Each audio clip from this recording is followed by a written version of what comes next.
Isang mapagpalang araw po para sa lahat mga kababayan. Dito na naman po si Kuya Ron at mag-update po tayo dito sa may reclamation project dito po sa may Pasay. Dito tayo ngayon sa may second floor nitong seascape. Ayan, at tanawin natin dito. Kasi kanina nagpalipad tayo ng drone. Ayan, nakikita natin na inuupa na yung malapit dito sa seascape, sa kahabaan nito. So parang tatanggalin nila yung mga buhangin na tinambak nila rito kasi ayan dito na Ayan, ipa po isusumpo. Binabawasan nila o tinatanggal na nila yung mga naitambak nila diyan. Tapos may nakita tayo ditong ayan, itong poster nila rito. May tarpaulin dito na sea view again soon. So parang sa pagkaintindi natin, so ibabalik yung dagat area dito, yung dagat view dito. Kaya lang, mga ilang meters na siguro yun. I think mga 300 meters yun according yun sa kanilang Facebook page.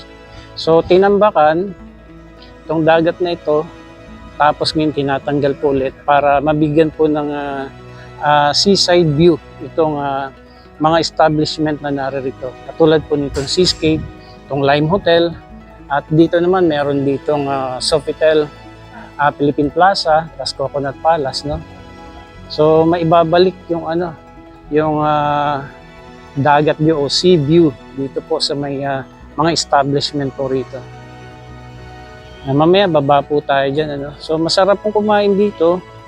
At talaga nung hindi pa po natatambakan itong mga buhangin dito, gawa nga po ng mga reclamation project dito sa Pasay, napakadami pong kumakain dito.